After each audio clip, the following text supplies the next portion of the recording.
कुछ और खाना ऑर्डर करो। जज़ाकल्लाह, अब तो बहुत फुल। ट्राई तो करो। नहीं सर जी, बिल्कुल थोड़ा सा। बिल्कुल भी नहीं, अब तो देखने मीठा। का भी दिल नहीं चाह रहा। मीठा। बिल्कुल भी नहीं, जज़ाकल्लाह खैर।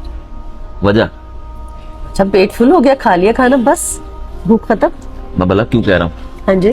जानबूझ के। देखो अभी थोड़ी देर पहले हम और बच्चे ये सोच रहे थे कि सारा कुछ ऑर्डर कर दें, हम सारा कुछ खा लेंगे। हाँ जी बिल्कुल। कभी पेट भर गया ना, अभी देखने को भी दिल नहीं कर रहा। ये है इंसान की फितरत। सोचो